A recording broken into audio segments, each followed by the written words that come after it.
कीर्ति सफलताओं के 4.5 साल पूर्ण होने के अवसर पर आयोजित विकास उत्सव के इस महत्वपूर्ण गरिमामय आयोजन में हम आप सभी का हार्दिक स्वागत करते हैं, अभिनंदन करते हैं, वंदन करते हैं। प्रदेश वही है, लोग वही है, मेधा वही है, बदला है दृष्टि कार्य संस्कृति और विकास की एक नई पहचान के साथ उत्तर प्रदेश विकास के क्षितिज पर एक नई उड़ान पर है। माननीय मुख्यमंत्री महोदय के कुशल नेतृत्व और मार्गदर्शन मैं उनका और मंचासीन समस्त अतिथियों का हृदय से स्वागत और अभिनंदन करती हूँ। सबसे पहले मैं मुख्य सचिव श्री राजेंद्र कुमार तिवारी जी से कि वो अतिथियों का स्वागत करें।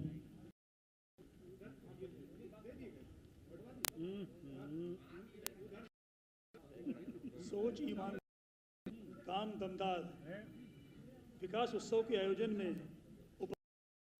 प्रदेश के यशस्वी मुख्यमंत्री जी, माननीय उप मुख्यमंत्री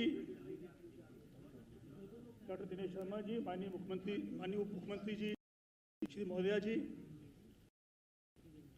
माननीय श्री राधा मोहन सिंह जी, माननीय श्री स्वतंत्र देव सिंह जी, मंचासीन मेरे साथियों,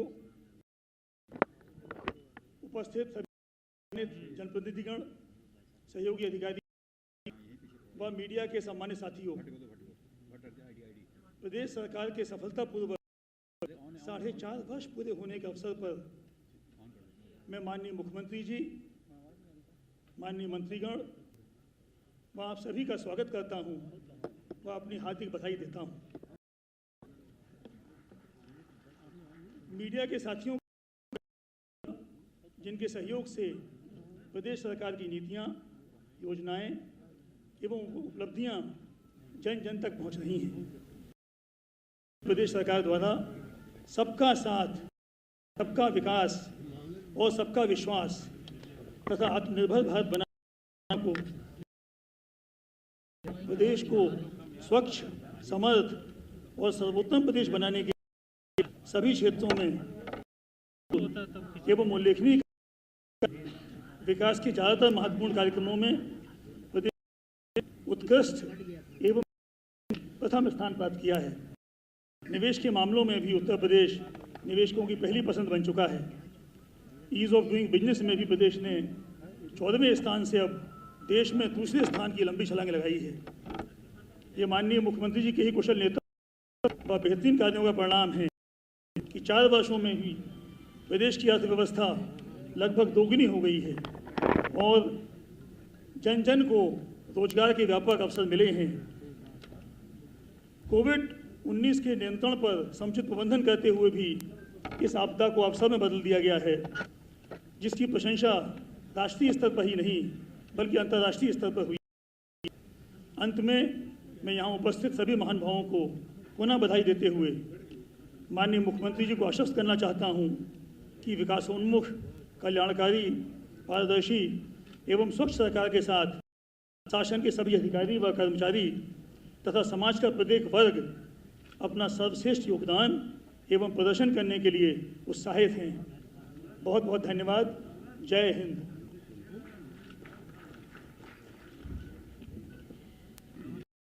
जब जो कुछ किया हमने उसे पूरा किया था, जो असंभव भी संभव हुआ दिखला दिया। इन पंक्तियों को सार्थक किया है माननीय मुख्यमंत्री जी ने। इन 4.5 वर्षों की अभूतपूर्व विकास गाथा पर आधारित एक छोटी सी फिल्म आइए देखते हैं।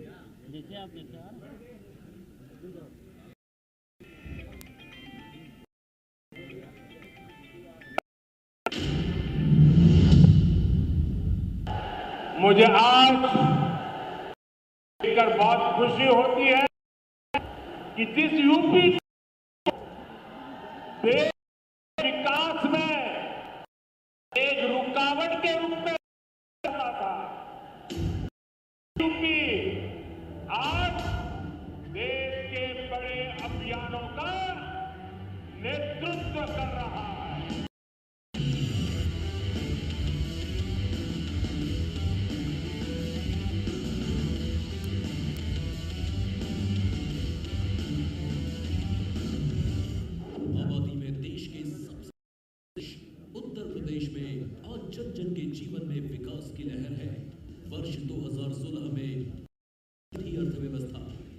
आज देश की दूसरी बड़ी अर्थव्यवस्था है, जिससे न केवल उत्तर प्रदेश को बल्कि संपूर्ण भारत को मजबूती मिली है। आज से 4.5 साल पहले माननीय प्रधानमंत्री जी के मार्गदर्शन एवं माननीय मुख्यमंत्री जी के कुशल नेतृत्व में विकास के महाअभियान का शंखनाद हुआ। भ्रष्टाचार और गुंडा राज से त्रस्त जनता, बदहाल अर्थव्यवस्था, उपेक्षित किसान, असुरक्षित माहौल में जब योगी आदित्यनाथ ने बागडोर तो उनके सामने चुनौतियां अनेक थीं, लेकिन लक्ष्य एक, यूपी का विकास करना और भारत का नया उत्तर प्रदेश बनाना। इसी उद्देश्य से हर क्षेत्र में कदम बढ़ाते हुए उत्तर प्रदेश में विकास का सूर्योदय कराया।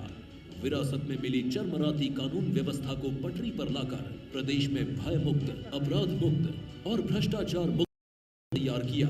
विशेष अभियान चला, अवैध संपत्ति व सरकारी जमीनों को माफिया एवं अपराधियों से मुक्त कराया। वहीं गरीबों के लिए घर बनाकर पूरे देश में मिसाल कायम की।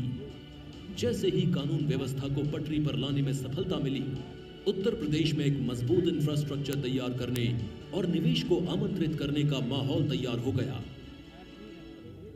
नतीजा, निवेश के अनुकूल परिवेश से ease of doing business ranking में उत्तर प्रदेश 14वें से दूसरे स्थान पर पहुंचा।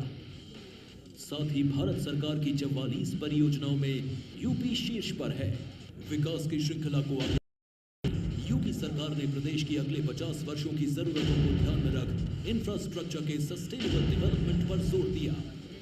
एक के बाद एक विकास कार्यों से प्रदेश की तस्वीर बदली, उत्तर प्रदेश को नंबर 1 बनाया। प्रदेश में आजादी के बाद स्वास्थ्य सेवाओं का सर्वाधिक विकास हुआ। आज एक जनपद, एक मेडिकल कॉलेज की ओर अग्रसर है। महिलाओं से लेकर किसानों तक, युवाओं से लेकर जरूरतमंदों तक सबके जीवन और विकास की धारा से जोड़ा। युवाओं के लिए रिकॉर्ड रोजगार के अवसर सृजित किए। निष्पक्ष एवं भर्ती प्रक्रिया 4.5 लाख से अधिक युवाओं को नौकरी दी। स्वरोजगार को बढ़ावा देते हुए युवाओं को स्टार्टअप के लिए प्रोत्साहित किया। एमएसएमई इकाइयों में करोड़ों रोजगार के अवसर सृजित किए। कोरोना काल में भी कामगारों की स्किल मैपिंग कर प्रदेश में ही रोजगार उपलब्ध करा। एक अनूठा उदाहरण पेश किया। संवेदनशील व्यक्तित्व वाले मुख्यमंत्री जी ने जरूरतमंदों के जीवन में विकास और समाज के अंतिम छोर पर खड़े व्यक्ति तक मूलभूत सुविधाएं पहुंचाने को प्राथमिकता बनाया। बुंदेलखंड और विंध्य क्षेत्र के सभी 30,000 गांवों को हर घर नल योजना से शुद्ध पेयजल उपलब्ध कराने की योजनाएं पूर्ण हो रही हैं। महिलाओं के उत्थान के लिए कई महत्वपूर्ण कदम उठाए। मुख्यमंत्री कन्या सुमंगला योजना, मुख्यमंत्री सामूहिक विवाह योजना, महिला सुरक्षा, सम्मान व स्वावलंबन के लिए उत्तर प्रदेश में पहली बार मिशन शक्ति अभियान चलाया, जिससे महिलाओं के प्रति अपराधों में रिकॉर्ड गिरावट दर्ज की गई। 1 करोड़ 80 लाख बेटियों को बेटी बचाओ बेटी पढ़ाओ योजना का उपहार मिला। 40 लाख माताएं प्रधानमंत्री मातृ वंदना योजना से लाभान्वित हुई। पात्र वृद्धजनों, दिव्यांगजनों और महिलाओं की पेंशन शुरू कर संवेदनशील सरकार की पहचान बनाई। प्रदेश के गौरव किसानों के लिए भी योगी सरकार ने सभी वायदे पूरे किए। कृषक कल्याण योजना के साथ साथ गन्ना किसानों को 1.44 लाख करोड़ रुपए से अधिक गन्ना मूल्य का भुगतान किया। सिंचाई की रिकॉर्ड परियोजनाओं को पूरा कर सिंचन क्षमता में वृद्धि की। किसानों को सरकारी योजनाओं के बारे में जागरूक कर उनकी आय दोगुनी करने के मिशन किसान कल्याण की शुरुआत की। हुनर आधारित उद्योगों के लिए ओडीओपी योजना से यूपी के हुनर को पूरे विश्व में पहचान मिली और रोजगार के अवसर बढ़े। जन जन के जीवन में रोशनी लाने के लिए योगी सरकार ने बिना किसी भेदभाव के बिजली का संकट दूर किया। जितना ख्याल उन्होंने मानव जन जीवन का रखा, उतना ही ख्याल प्रकृति का भी रखा। इसलिए पर्यावरण को भी प्राथमिकता दी।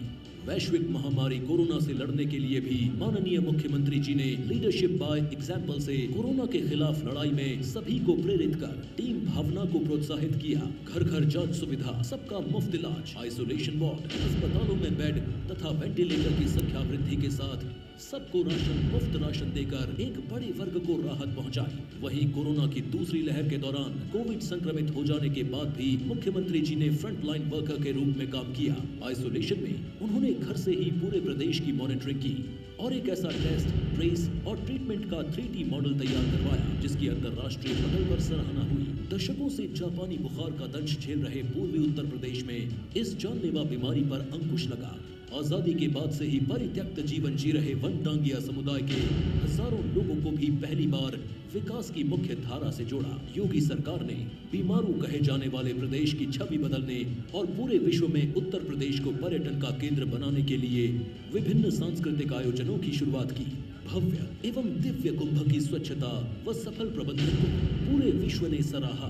भव्य दीपोत्सव, देव दीपावली व रंगोत्सव के आयोजनों ने विश्व कीर्तिमान बनाए। प्रधानमंत्री जी के मार्गदर्शन और मुख्यमंत्री जी के कुशल नेतृत्व में श्री राम नगरी अयोध्या विश्व स्तरीय पर्यटन नगरी के रूप में विकसित हो रही है। प्रदेश का प्रत्येक नागरिक उत्तर प्रदेश वासी होने पर गौरवान्वित कर रहा है। आज उत्तर प्रदेश माननीय प्रधानमंत्री जी के संकल्प एक भारत श्रेष्ठ भारत के निर्माण में सबसे बड़ी भूमिका निभा रहा है। सोच ईमानदार, काम दमदार, छा गई योगी सरकार।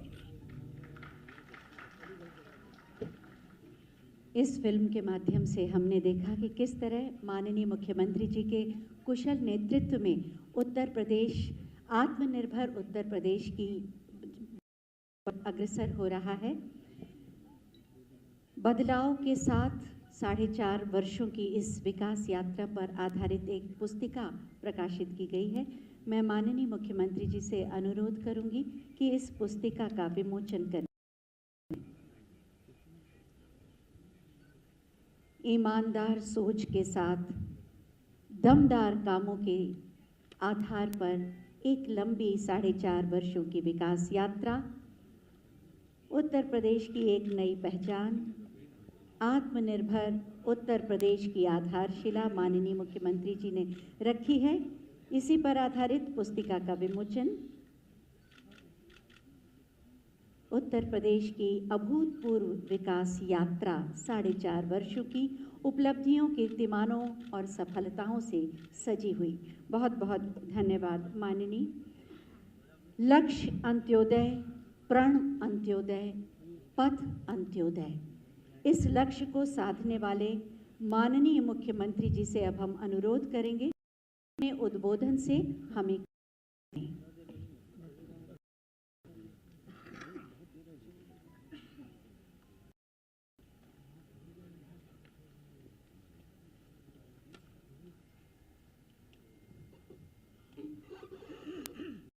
मित्रों, मैं अपने दोनों वरिष्ठतम सहयोगी उप मुख्यमंत्री श्री केशव प्रसाद मौर्य जी और डॉक्टर प्रदेश संगठन के अध्यक्ष माननीय श्री स्वतंत्र देव सिंह जी, प्रदेश के प्रभारी माननीय श्री राधा और अपनी पूरी टीम की ओर से आप सभी का हृदय से स्वागत करता हूं। प्रदेश की 24 करोड़ जनता को हृदय से बधाई देते हुए उनके प्रति भी मैं धन्यवाद ज्ञापित करता हूं। हम सब अपने देश के यशस्वी प्रधानमंत्री आदरणीय नरेंद्र मोदी जी का,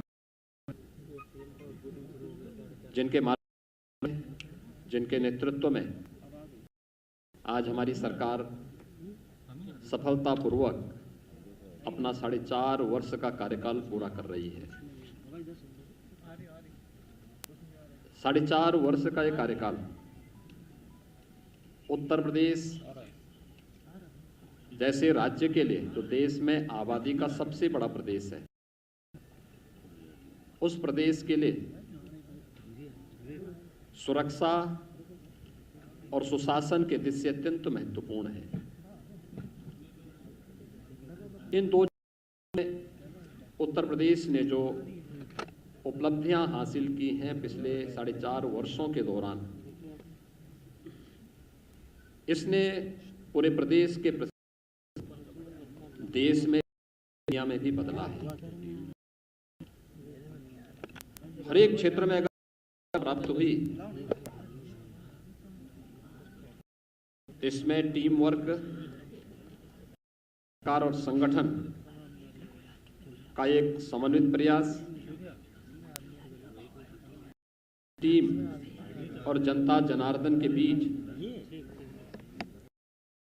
महत्वपूर्ण सेतु का कार्य होने के साथ ही आदरणीय प्रधानमंत्री जी का महत्वपूर्ण मार्गदर्शन,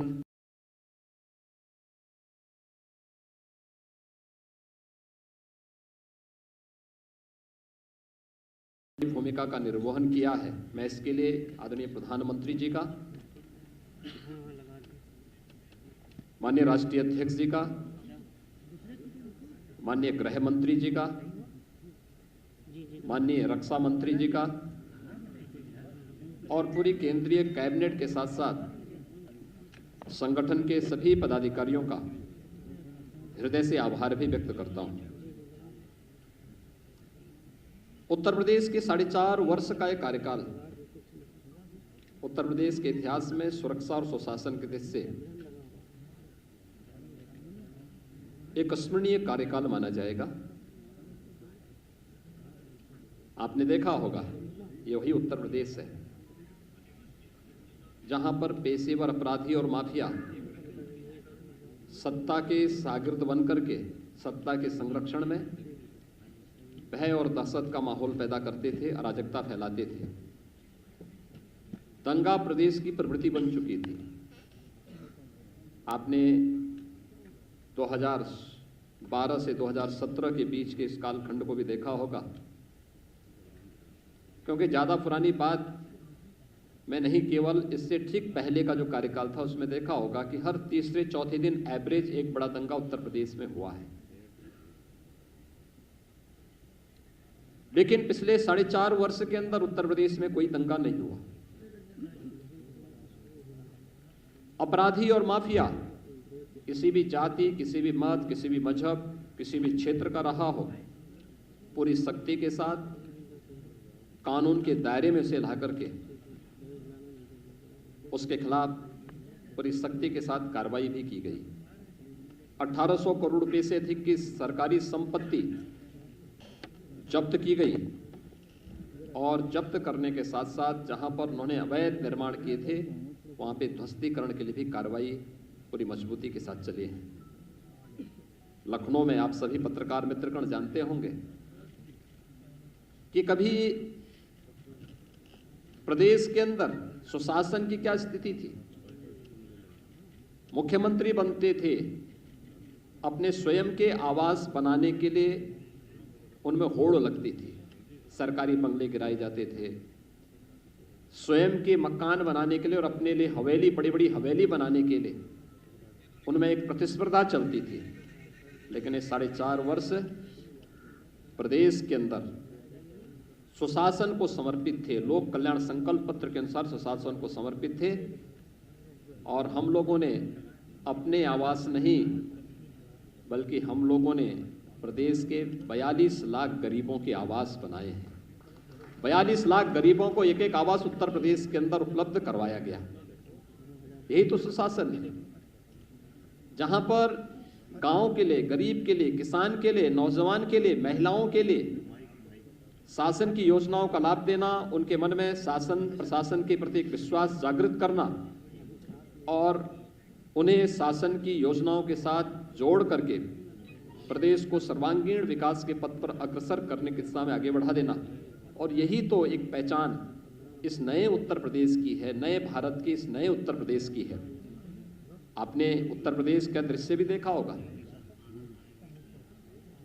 कि कोई आपदा आती थी, महीनों महीनों वर्षों वर्षों लग जाते थे, इस योजनाओं का लाभ उन गरीबों को नहीं मिल पाता था। आज आप देखते होंगे अगर कहीं पर कोई आपदा आती है, सरकार बचाव का पूरा उपाय करती है, पूरा प्रयास करती है, फिर भी जनधन की हानि होती है तो पीड़ित परिवारों को समय से इसका कंपनसेशन मिल सके 24 घंटे के अंदर उन्हें देने का प्रयास करती है। सरकार की संवेदना हर एक स्तर पर देखने को मिलती है। डीबीटी के माध्यम से पिछले 4.5 वर्ष के अंदर हमारी सरकार ने 5 लाख करोड़ रुपए से अधिक की धनराशि प्रदेश के नौजवानों के पास, प्रदेश के गरीबों के पास, प्रदेश के महिलाओं के पास, प्रदेश के किसानों के पास देने का कार्य किया।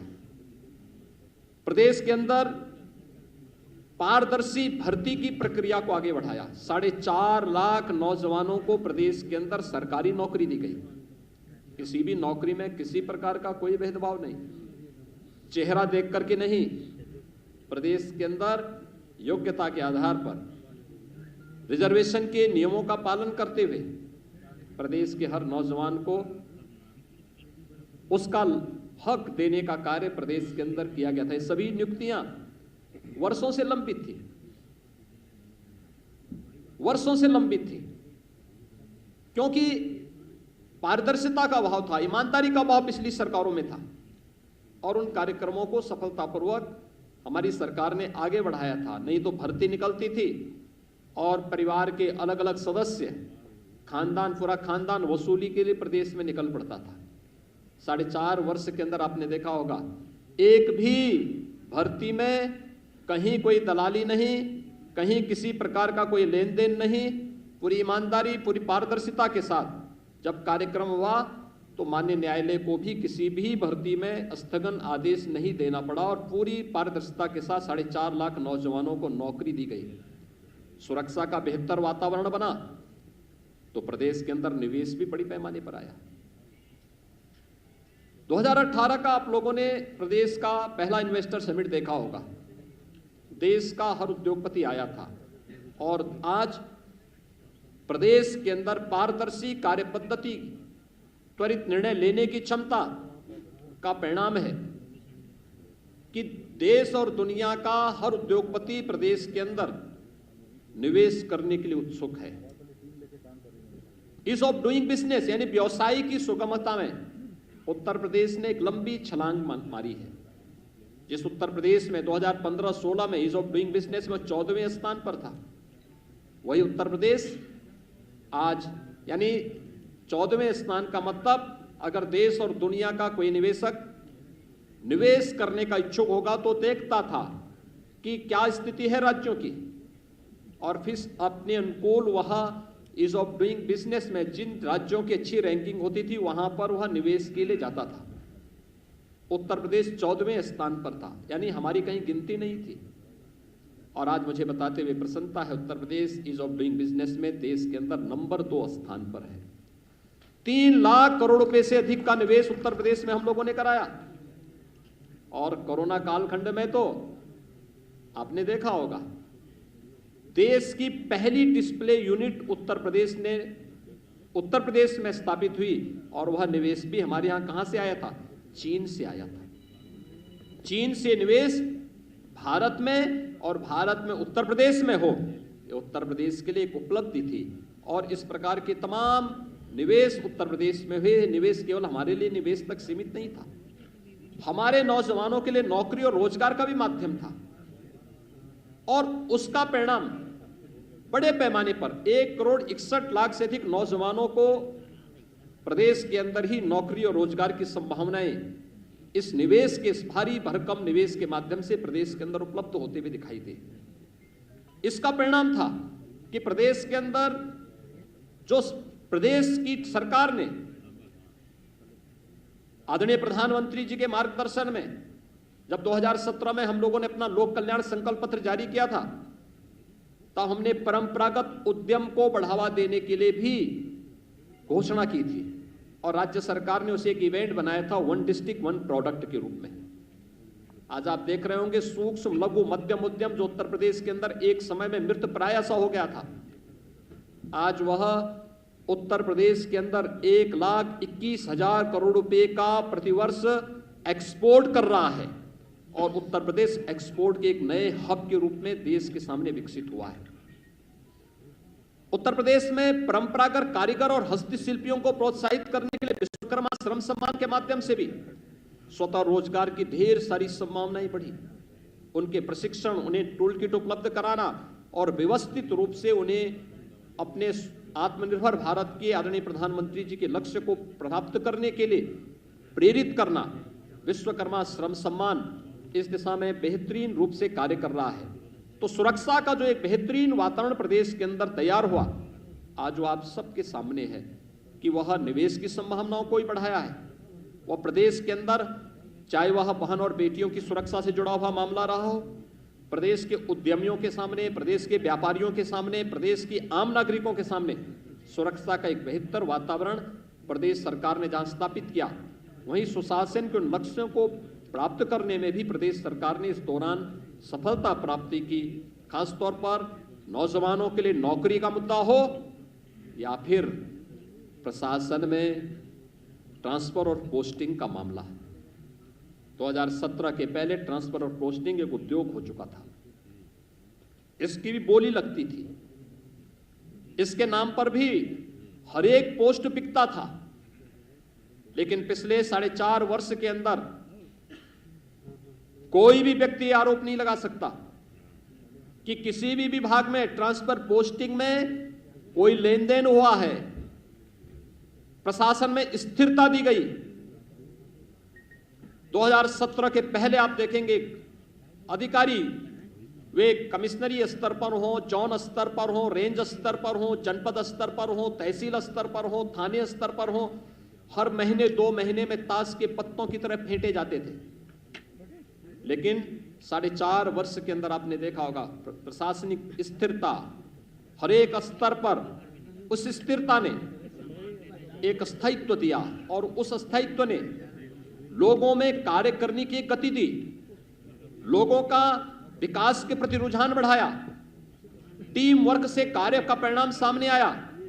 और देखते ही देखते जिस उत्तर प्रदेश के बारे में प्रधानमंत्री जी ने कहा था कि उत्तर प्रदेश को 2017 के पहले क्या समझा जाता था कि देश के विकास को अवरुद्ध करने वाला प्रदेश, क्योंकि किसी भी योजना में आगे नहीं था, हर एक योजना में पीछे, किसी में 17वें स्थान पर, किसी में 23वें स्थान पर, किसी में 27वें स्थान पर।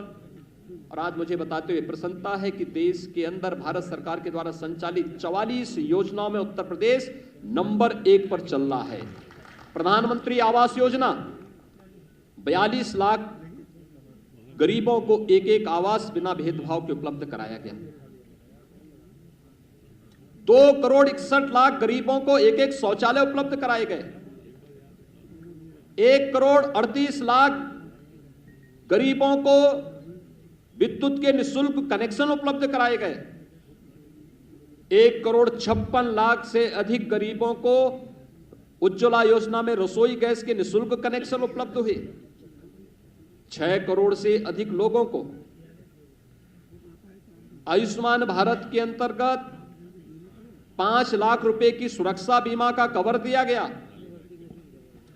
3 करोड़ प्रवासी और निवासी श्रमिकों को 2 लाख रुपए की सामाजिक सुरक्षा की गारंटी दी गई। 2 करोड़ 53 लाख किसानों को प्रधानमंत्री किसान सम्मान निधि से जोड़ा गया। 15 करोड़ प्रदेश के नागरिकों को कोरोना के पहले और दूसरे वेव में, पहले वेव में 8 महीने अप्रैल 2020 से लेकर के नवंबर 2020 तक और दूसरे वेव में मई 2021 से और ये निरंतर नवंबर 2021 तक मिलेगा। 15 करोड़ लोगों को निःशुल्क राशन की सुविधा का लाभ प्रदेश की सरकार, भारत सरकार के सहयोग से उपलब्ध करवाने का कार्य की है या कर रही है। ये तब संभव हो पाया जब हमने तकनीक को अपनाया, प्रशासनिक स्थिरता दी, ट्रांसफर पोस्टिंग में किसी भी प्रकार के लेन देन को दूर करते हुए पूरी ईमानदारी के साथ, पूरी प्रतिबद्धता के साथ इस कार्यक्रम को आगे बढ़ाने का कार्य किया। आज उसका परिणाम है कि हर एक क्षेत्र में उत्तर प्रदेश आगे बढ़ता हुआ दिखाई दे रहा है।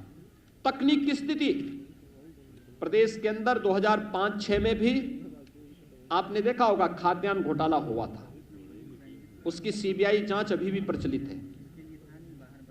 लगातार हम लोग जब 2017 में आए थे, मुझे याद है दिसंबर 2016 में और जनवरी 2017 में आने के पहले, भारतीय जनता पार्टी नेतृत्व की प्रदेश की सरकार के आने के पहले प्रदेश के अंदर भूख से मौतें हो रही थी।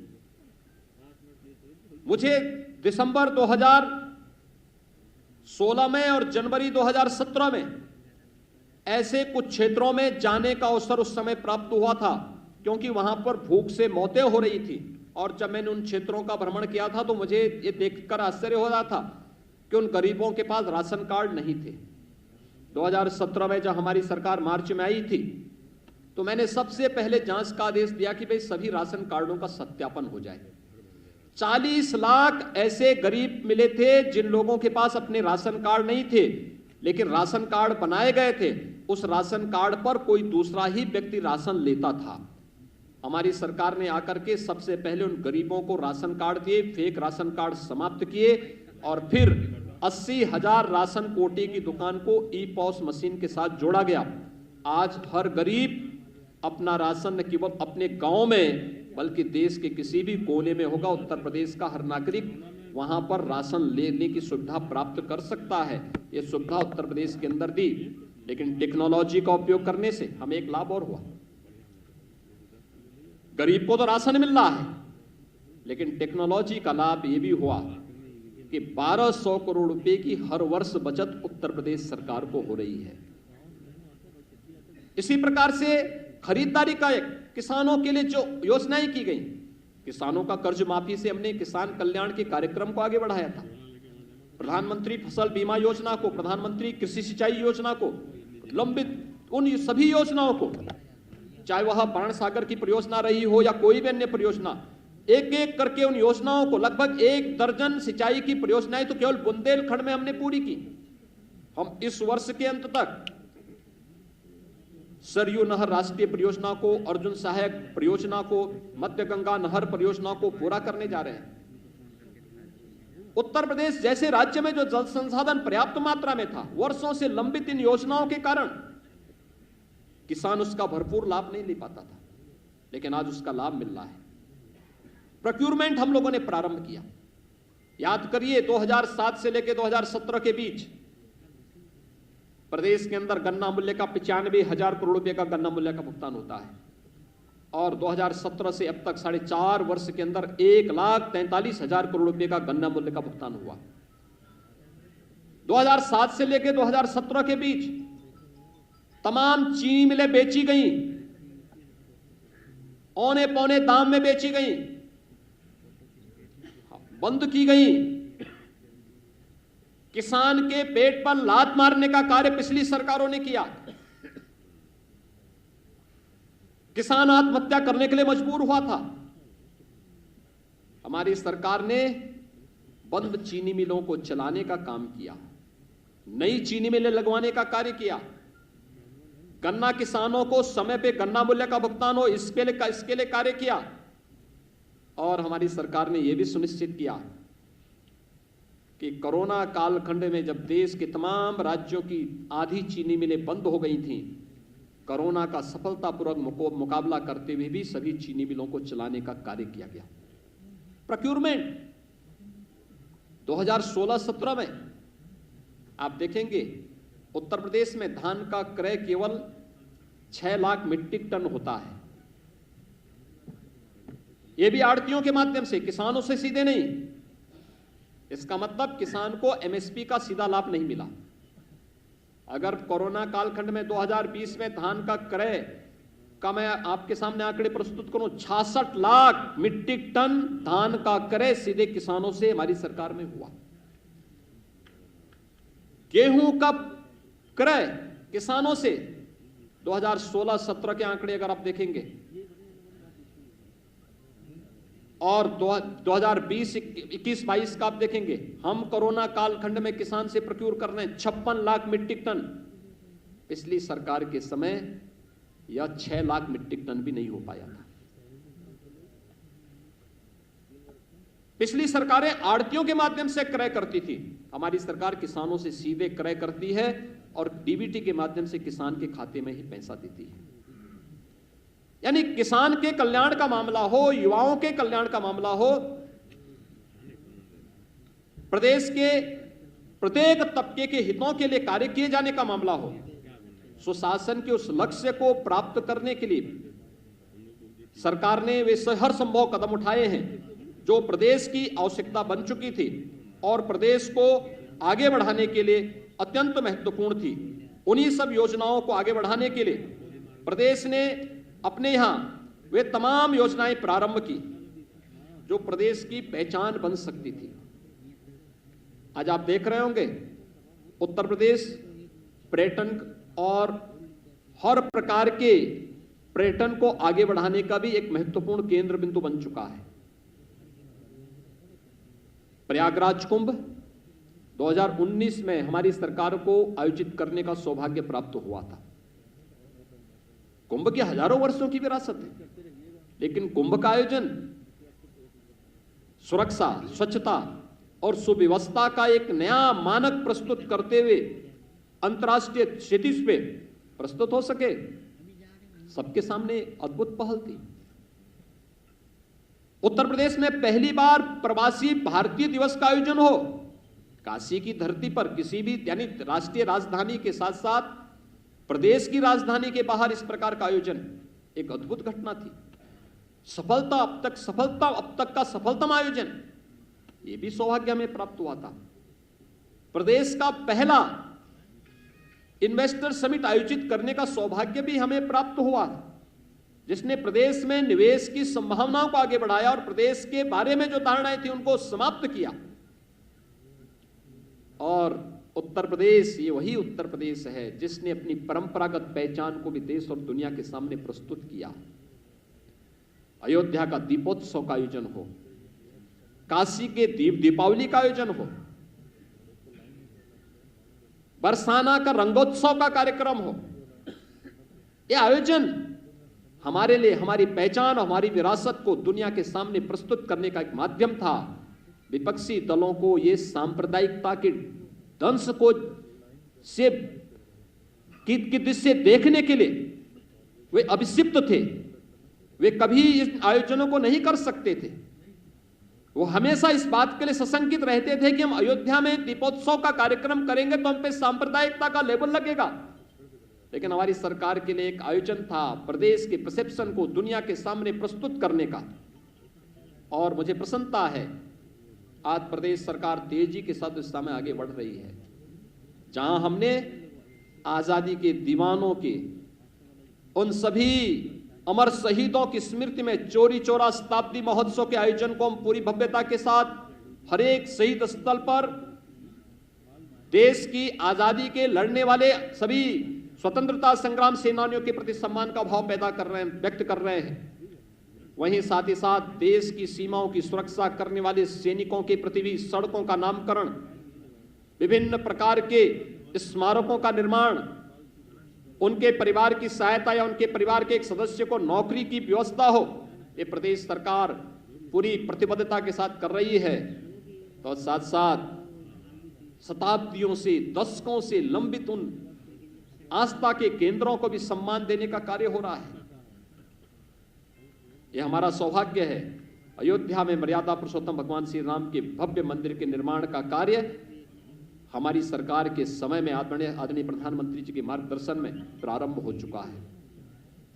लोग हम पे आरोप लगाते थे कि आप लोग हमेशा बोलते हैं कि रामलला हम आएंगे, मंदिर वहीं बनाएंगे, और पत्रकार मित्रगण उस समय हम पे चुटकी लेते थे, लेकिन आप तिथि नहीं बताएंगे। हमने कहा तिथि भी बताएंगे।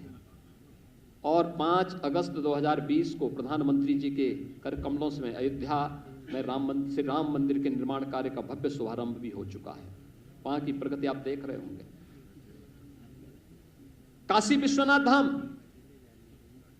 चित्रकूट धाम, विंध्यवासिनी धाम, ब्रज क्षेत्र के विकास की जो एक नई तस्वीर सामने आ रही है, नेमिस, सुखतीर्थ, बौद्ध पर्यटन स्थलों के विकास की योजना, या फिर प्रदेश के अंदर मुख्यमंत्री पर्यटन संवर्धन योजना के अंतर्गत हर विधानसभा क्षेत्र के पर्यटन केंद्रों के, आस्था के केंद्रों के विकास की एक व्यवस्थित योजना को आगे बढ़ाने का कार्यक्रम। यह आस्था का सम्मान है और आस्था के सम्मान को आगे बढ़ाते हुए पूरी प्रतिबद्धता के साथ न केवल उत्तर प्रदेश वासियों का बल्कि देश और दुनिया के उन सभी लोगों को जो उत्तर प्रदेश को देश का हृदय स्थल के रूप में एक सम्मान का भाव रखते हैं, उन सबको भी सम्मान देने का कार्य हमारी सरकार ने किया है। बहन और बेटियों की सुरक्षा प्रदेश सरकार की शीर्ष प्राथमिकताओं में से एक रही है। आप याद करिए 2017 में, मार्च 2017 में जब हमारी सरकार आई थी, हमने एंटी रोमियो स्क्वाड का गठन किया था। हम लोगों ने, प्रदेश सरकार ने पहले दिन से इस बारे में कहा था, अपराध और अपराधियों के प्रति जीरो टॉलरेंस की नीति से कार्य करेंगे। मुझे प्रसन्नता है, मिशन शक्ति के 3rd फेज का कार्यक्रम वर्तमान में चल रहा है। आज आपने देखा होगा, पहले चरण में एक व्यवस्थित जागरण का कार्यक्रम, एंटी रोमियो स्क्वाड के माध्यम से हर बेटी और हर बहन को सुरक्षा की गारंटी देने का कार्य किया गया। सेकेंड फेज में हर थाने में एक एक महिला बूथ का गठन किया गया, पिंक बूथ का गठन किया गया। एक महिला पुलिस अधिकारी वहां पर रहकर के उनकी समस्याओं का समाधान करेगी। तहसीलों में 350 तहसीलों में भी इस प्रकार की व्यवस्था दी गई। और आज 3rd फेज में हम हर गांव स्तर पर, हर पंचायत भवन में, ग्राम सचिवालय में एक कक्ष महिलाओं की सुरक्षा के लिए ही सुनिश्चित कर चुके हैं, जहां पर महिलाओं से जुड़ी हुई किसी भी प्रकार की, घर से जुड़ी, घरेलू हिंसा से जुड़ी हुई मामला हो या फिर किसी भी प्रकार की हिंसा से जुड़े हुए मामले हो, महिला बीट पुलिस अधिकारी वहीं पर जाकर के उनकी समस्याओं का समाधान भी करती है। और साथ साथ इसका भी प्रयास कर रही है कि महिलाओं के कल्याण से जुड़ी हुई सभी प्रकार की योजनाएं, मुख्यमंत्री कन्या सुमंगला योजना हो, बेटी पढ़ाओ का मामला हो, या फिर बेटी बचाओ बेटी पढ़ाओ का मामला हो, या फिर मातृ वंदना योजना हो, जननी सुरक्षा योजना का लाभ देना हो, मुख्यमंत्री सामूहिक विवाह योजना हो, इन सभी योजनाओं से आच्छादित करने की कार्रवाई भी वहीं पर, निराश्रित महिला पेंशन की योजना हो, जहां पर कोई वृद्धावस्था पेंशन से जुड़े हुए हैं तो उस पेंशन की योजना से जोड़ने के लिए भी वहां पर पूरी प्रतिबद्धता के साथ, पूरी ईमानदारी के साथ वहां पर महिला पुलिस बीट अधिकारी और हमारी फील्ड की जो टीम है वो वहां पर जनप्रतिनिधियों के मार्गदर्शन में पूरी ईमानदारी के साथ कार्य करती हुई दिखाई दे रही है। और एक सुरक्षा का एक नया वातावरण वहां पर पैदा करने का प्रयास हुआ है। ये प्रदेश के, बदलते हुए उत्तर प्रदेश की वो तस्वीर है जो देश और दुनिया के सामने हमारी एक नई छवि को लेकर के वहां पर पहुंचा है। और आज उसी का परिणाम है कि उत्तर प्रदेश ने हर एक क्षेत्र में आगे बढ़ करके कार्य किया है, आगे बढ़ता हुआ दिखाई दिया है। हम उन स्थितियों में उत्तर प्रदेश के अंदर उसके परिणाम भी सामने मिले। हमें याद है 2016-17 में उत्तर प्रदेश देश की 6ठी अर्थव्यवस्था कहलाई जाती थी। हम लोगों को संकोच होता था, लोग कहते थे उत्तर प्रदेश के बारे में कि सबसे बड़ी आबादी का राज्य है, लेकिन अर्थव्यवस्था की बात होती थी तो हम 6ठी अर्थव्यवस्था के रूप में माने जाते थे। आज मुझे बताते हुए प्रसन्नता है, उत्तर प्रदेश देश की दूसरी अर्थव्यवस्था बन चुका है।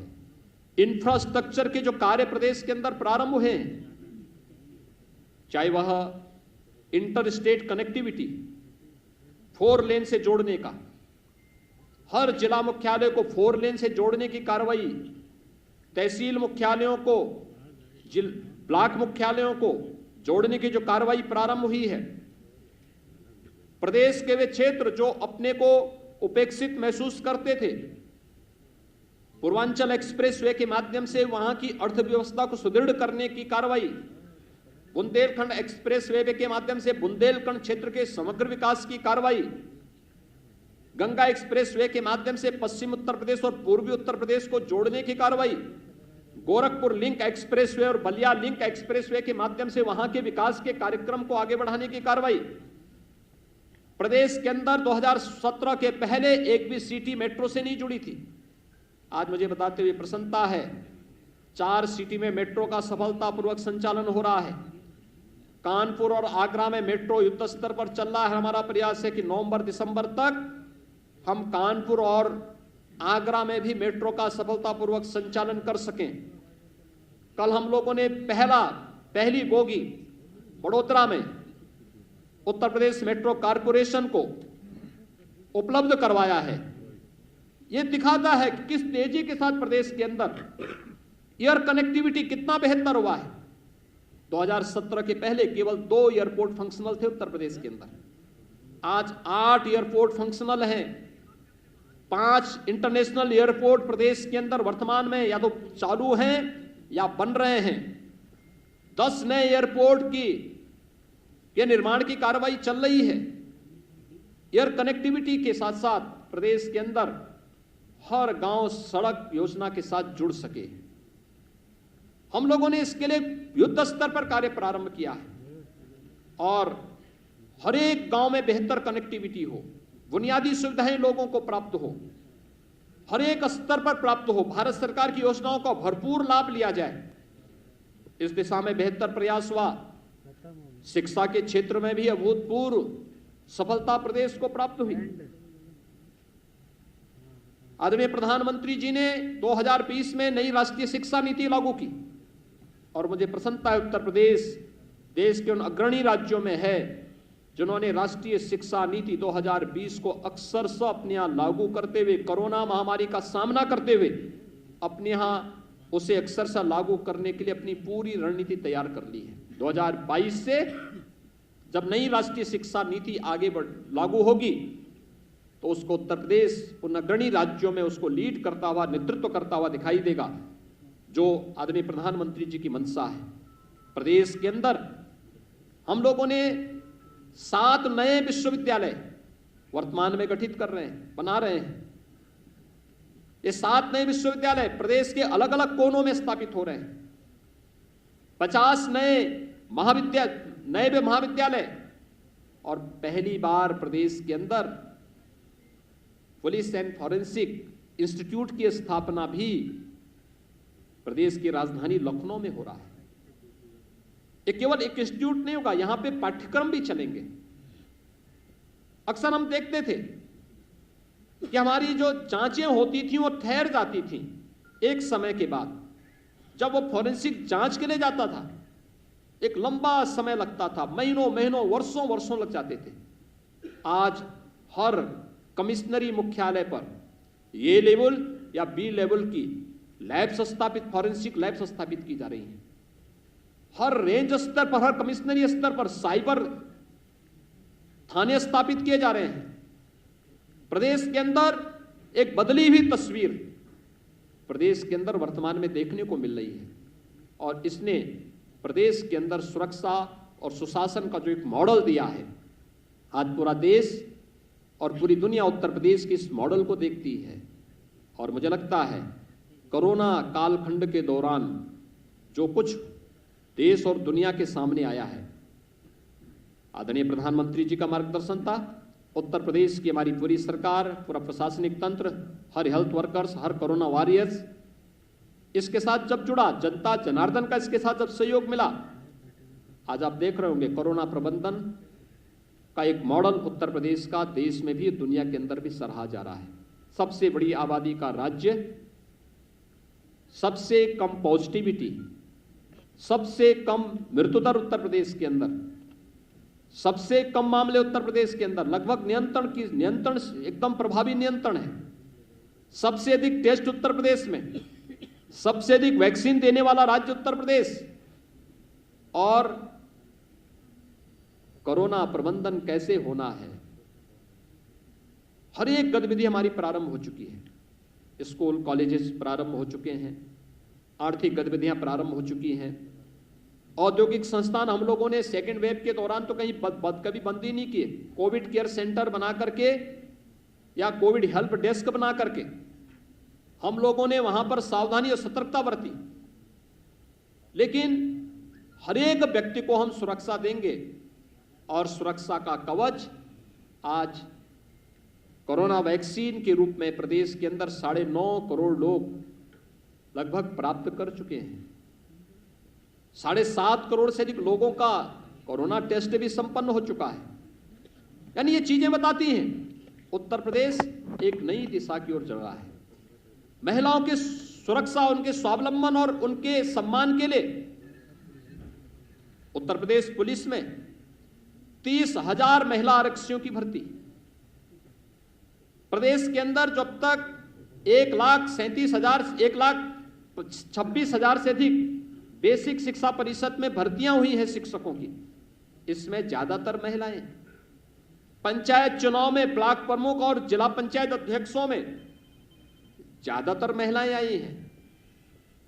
और यही नहीं, ग्रामीण क्षेत्र में महिला स्वयंसेवी समूह के माध्यम से 1 करोड़ बहनों को सीधे सीधे स्वरोजगार और स्वावलंबन के साथ जोड़ने में भी प्रदेश की सरकार को सफलता प्राप्त हुई है। यानी हर एक तबके के लिए इस दौरान प्रदेश सरकार ने हर एक स्तर पर बिना भेदभाव के शासन की योजनाओं को उपलब्ध कराने का कार्य किया है। इसलिए मित्रों, जब हमारी सरकार आज 4.5 वर्ष का अपना एक कार्यकाल पूरा कर रही है, मैं इस अवसर पर पूरे प्रदेशवासियों को हृदय से बधाई देता हूं, उनका अभिनंदन करता हूं कि इस दौरान प्रदेश की जनता ने अभूतपूर्व धैर्य का परिचय देकर के प्रदेश सरकार के हर एक सकारात्मक पहल में अपना पूरा योगदान दिया, पूरा सहयोग किया।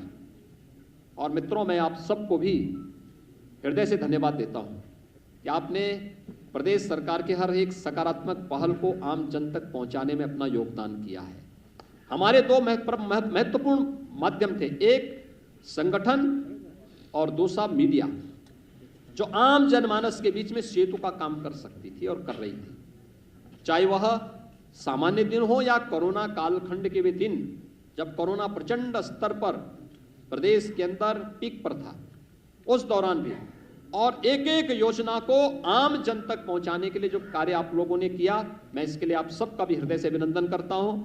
एक बार फिर से अपनी पूरी टीम की ओर से आदरणीय प्रधानमंत्री जी का, अपने केंद्रीय नेतृत्व का आभार व्यक्त करते हुए प्रदेशवासियों को और आप सभी को उत्तर प्रदेश सरकार के सफलतापूर्वक 4.5 वर्ष के इस कार्यकाल के लिए हृदय से बधाई और शुभकामनाएं देता हूं। धन्यवाद। जय हिंद। बहुत बहुत धन्यवाद। रुक जाओ भाई, मैं जाना तो उस हिसाब से लगाना चाहिए ना।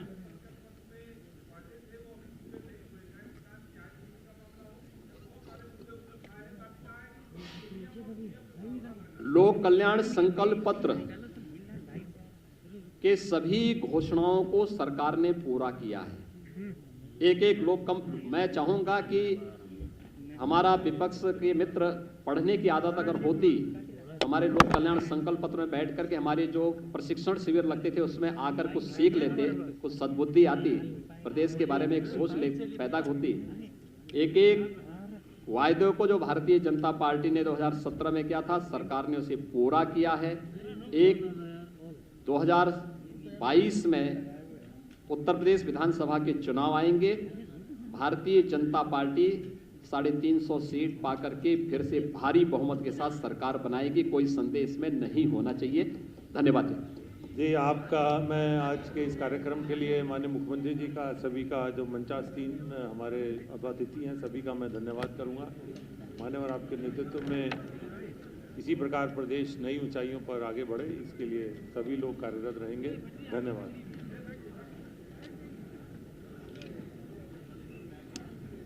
बहुत बहुत धन्यवाद आप सभी का। इसी के साथ ये आयोजन संपन्न होता है। नई पहचान के साथ नया उत्तर प्रदेश आत्मनिर्भर भारत में अपना सहयोग करेगा। यहाँ पर हमारे जितने भी अतिथिगण आए हैं, उन सभी के लिए भोजन की व्यवस्था है। कृपया भोजन ग्रहण करके प्रस्थान करें।